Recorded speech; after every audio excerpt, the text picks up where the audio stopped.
Every 20 minutes, an older adult in America dies from a fall. Not from cancer, not from a car accident. A fall.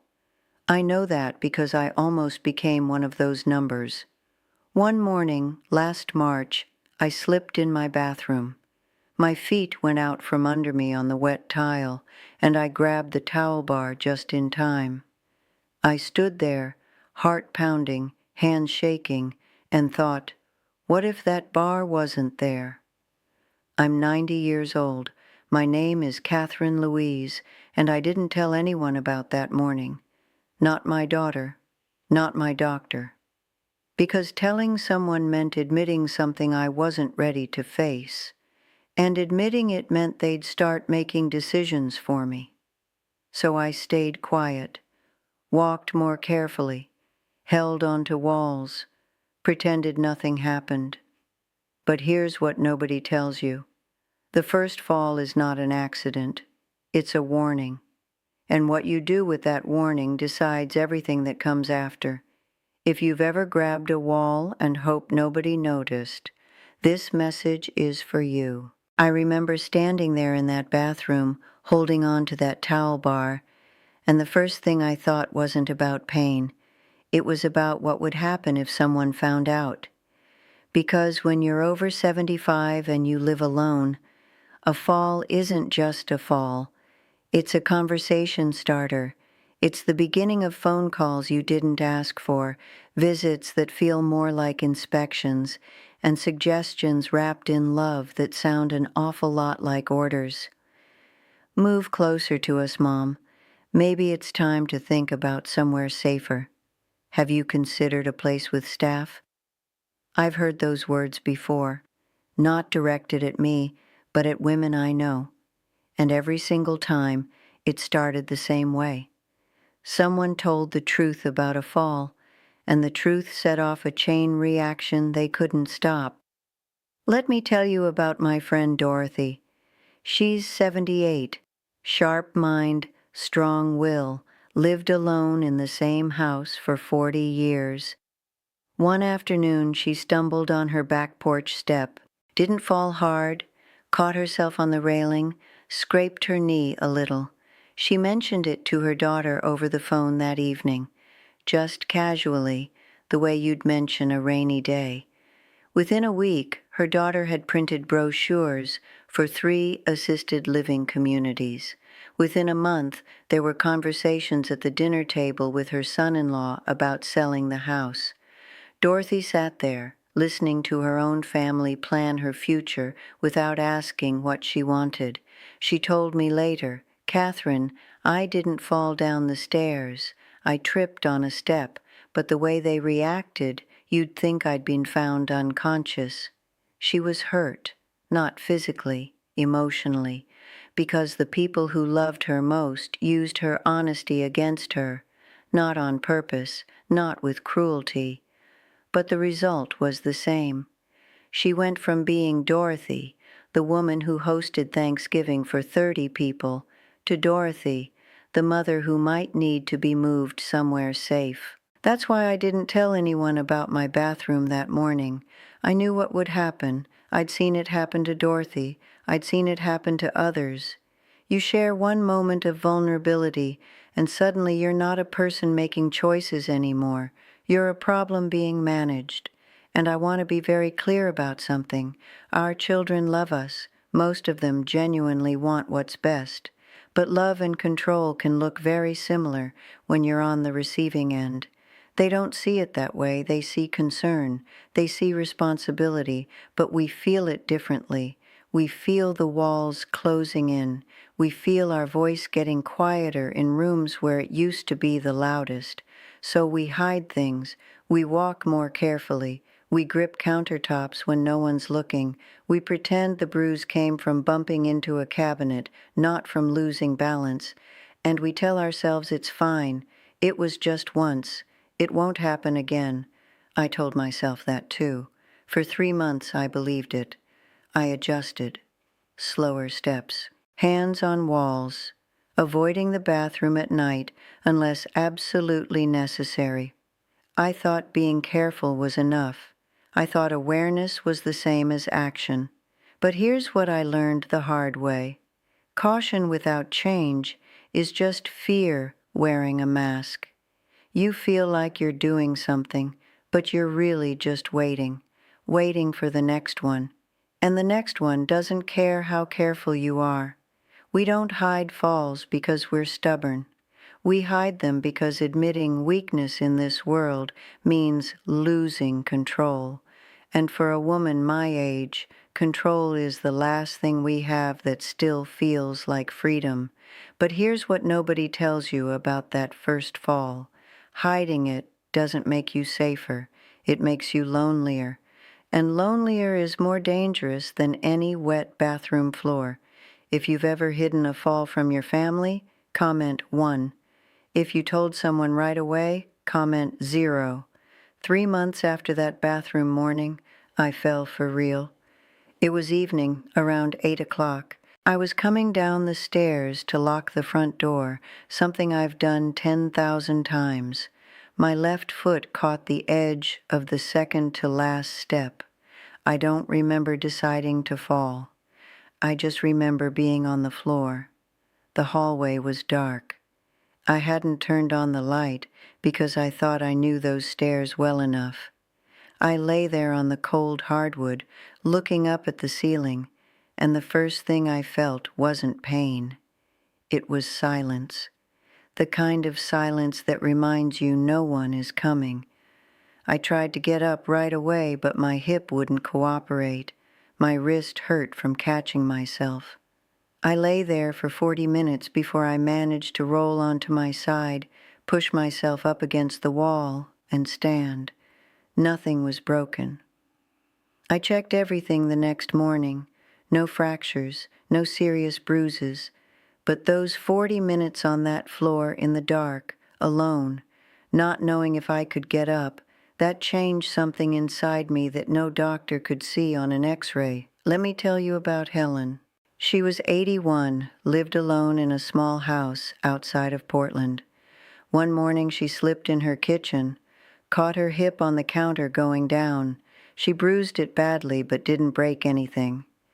Her daughter called that day and Helen said she was fine, just a little sore.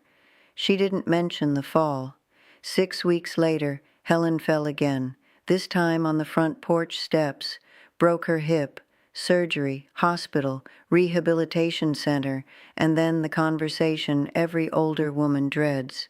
Mom, you can't go back to that house. Helen never went home. She moved into an assisted living facility that spring.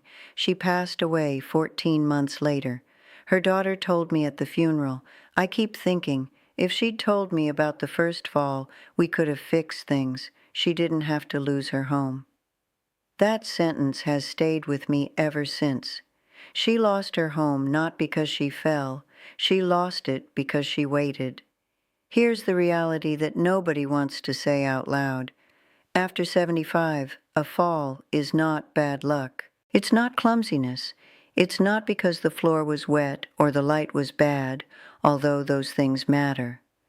A fall is your body telling you something has changed. Balance doesn't disappear overnight. It fades. Muscles weaken a little each year. Reflexes slow down in ways you don't notice until it's too late. Your eyes adjust to darkness slower than they used to. Your ankles don't respond the way they did at 60. None of this means you're broken. It means you're human.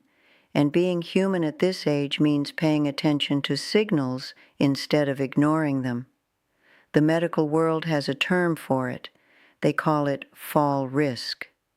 I don't love that phrase because it makes us sound like a liability, but the truth behind it is important. Once you've fallen once, your chances of falling again double, not because of fate, because the same conditions that caused the first fall are still there, the same dark hallway, the same loose rug, the same wet tile, the same slippers with no grip. Nothing changes unless you change it. A fall at 75 is not clumsiness. It's your body asking you to pay attention. The question is, will you listen, or will you do what I did, what Helen did, what so many of us do, and pretend that being careful is the same as being safe? So after those 40 minutes on the floor, I made a decision. Not a dramatic one, a quiet one. I wasn't going to wait for the second fall to take everything from me. I was going to make changes, small ones, on my own terms, in my own home, without asking anyone's permission. I want to be honest with you. When I say I made changes, I don't mean I renovated my house. I didn't hire a contractor. I didn't spend thousands of dollars. I didn't even tell my daughter what I was doing, because the moment you involve other people, it becomes their project, their opinions, their timeline, and suddenly you're defending every decision instead of just making it. So I did this quietly, 5 small changes, things I could do myself or with one trip to the hardware store, things that didn't make my home look like a medical facility, things that let me stay exactly who I am in the place I've lived for decades, on my own terms. Let me walk you through the first 2. The first change was light. It sounds so simple it almost feels silly to say out loud. But let me tell you something. Most falls at home happen in low light, not in complete darkness, in that gray area where you think you can see well enough so you don't bother turning on the switch. I was doing that for years, getting up at night to use the bathroom, walking down the hallway with just the glow from the window, going to the kitchen in the early morning before sunrise, reaching for the coffee maker in half darkness. I could see enough. That's what I told myself. Enough. But enough isn't good enough when your balance isn't what it used to be. I bought motion sensor nightlights, small ones. Plugged them into outlets along the hallway, in the bathroom, at the top and bottom of the stairs. They turn on the moment you step near them and turn off when you leave. No switches, no fumbling, no decisions to make at 3 a.m. when you're half asleep. It cost me less than $40 for the whole house. Let me tell you about Ruth. She's 77, lives alone in a house outside of Denver. One night she got up to use the bathroom around 2 in the morning. She didn't turn on the hall light because she'd done that walk 1,000 times. Her foot caught the edge of the bathroom door frame. She went down hard, fractured her wrist, spent the night on the bathroom floor because she couldn't reach her phone. Her son found her the next morning when she didn't answer his call. Ruth told me I could see fine during the day, but falls don't wait for daylight. That stayed with me. Falls don't wait for daylight. They happen in the moments when you feel safe enough not to bother. That's exactly when they get you. The second change was the floors, specifically the rugs. I had rugs everywhere, a runner in the hallway, a decorative rug in the living room, a bath mat that slid every time I stepped on it, a small rug by the kitchen sink. I loved those rugs. Some of them I'd had for 30 years. They were part of my home, part of my identity in a way that sounds strange unless you've lived somewhere long enough for objects to feel like family. But after that second fall, I looked at every rug differently. I got on my knees and tried to slide each one with my hand. Most of them moved easily, too easily. I removed every rug that wasn't secured to the floor. The hallway runner, gone. The bathroom mat, replaced with a heavy rubber-backed one that grips the tile. The kitchen rug, replaced with a flat, non-slip mat. I put adhesive grip strips on the stairs where the carpet was wearing thin. It took me one afternoon. The house looked a little different, a little barer. But I'll tell you what it didn't look like. It didn't look like a place where someone was going to fall again. The rug I loved for 30 years almost cost me everything. That's not an exaggeration. That's a fact. You don't need a renovation. You need honesty about what's dangerous in your own home. Most of us know. We step around the loose rug. We avoid the dark hallway. We hold the wall near the stairs. We know. We've just been choosing not to act. Now, let's talk about the third change, and this one surprised even me. If you still have loose rugs at home, comment 1. If you've already removed them, comment 0. The third change was grab bars. I know what you're thinking, grab bars. Those metal things bolted to the wall that make your bathroom look like a hospital room. I thought the same thing. For years I resisted. I told myself I didn't need them, that I was steady enough, that putting bars on my walls meant admitting something I wasn't ready to admit. I was wrong. And I learned that from Virginia. Virginia is 82, proud woman, lived alone, kept her house immaculate, hosted book club every month. Her son suggested grab bars after she mentioned feeling dizzy one morning. She refused, told him her house was not a nursing home. She said it with such conviction that he never brought it up again. 4 months later, Virginia slipped getting out of the bathtub. She grabbed the soap dish mounted on the wall. It snapped off. She went down sideways, hit her shoulder on the edge of the tub, and couldn't get up. She had to call her son. He drove 40 minutes to get there. By the time he arrived, she was sitting on the bathroom floor in her robe, crying. Not from pain, from embarrassment. From that point on, her son started coming by every day. Then he started asking about her medications, then her driving, then whether she should still be living alone. Virginia told me, I tried to look strong. I ended up losing the one thing I wanted most, my independence. She didn't lose it because of the fall. She lost it because the fall proved to her family that she wasn't taking care of herself. And once they saw that, they couldn't unsee it. I installed grab bars the week after Virginia told me that story. Not the ugly institutional kind. Simple, brushed nickel bars that match my bathroom fixtures. One next to the toilet, one inside the shower.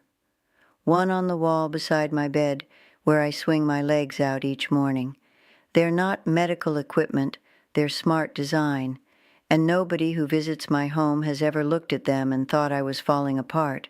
They just think I have a well-designed bathroom. Here's what I want you to understand.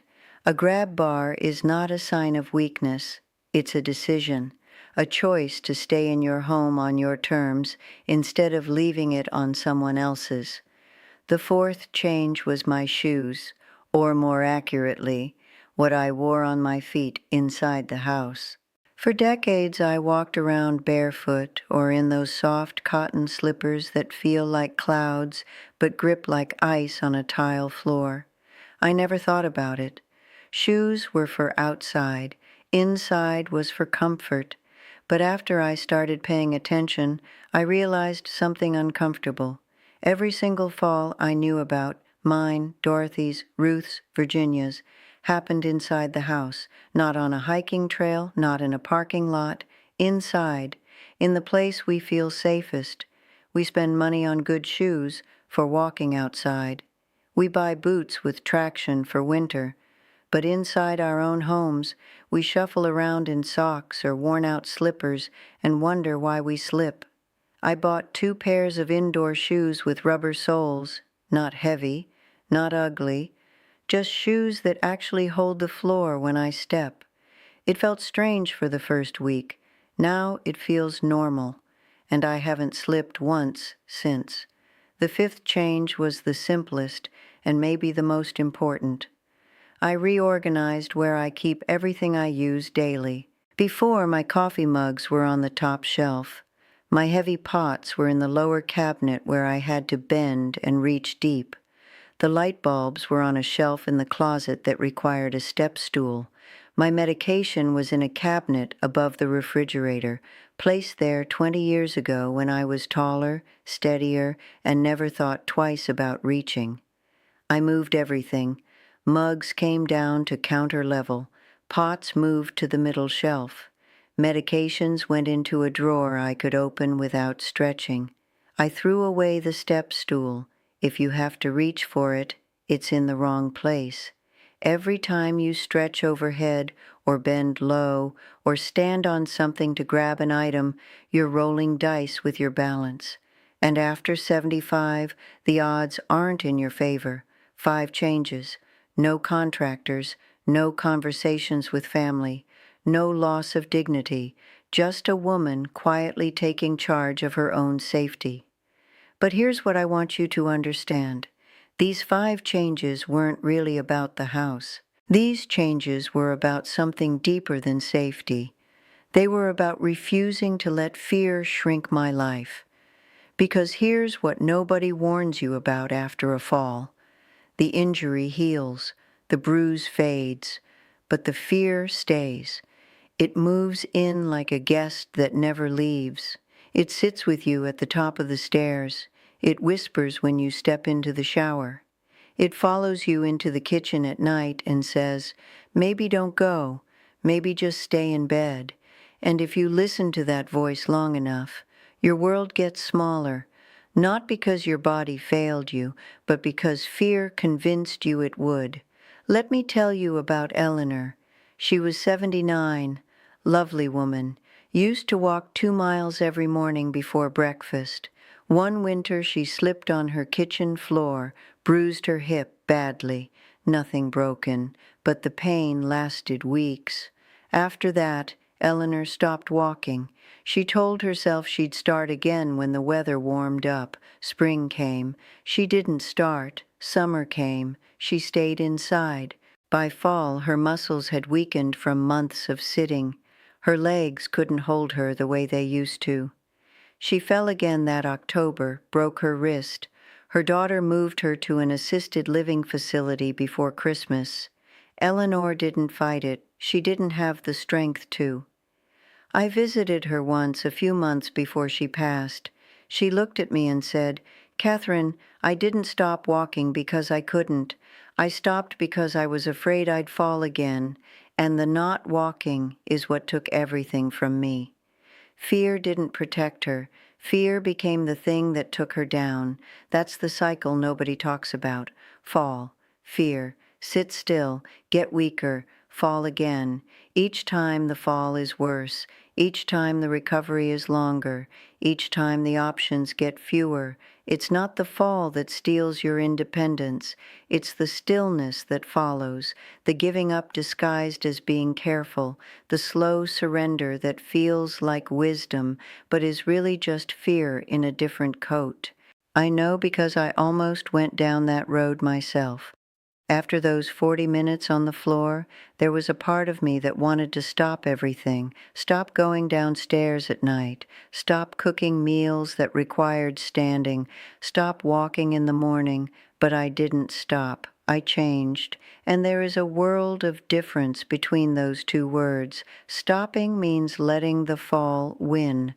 Changing means you heard the warning and you responded, not with fear, with intelligence, with 5 quiet decisions that cost less than a dinner out but gave me back something priceless, the freedom to live in my own home without being afraid of it. I still walk every morning. I still garden on Saturdays.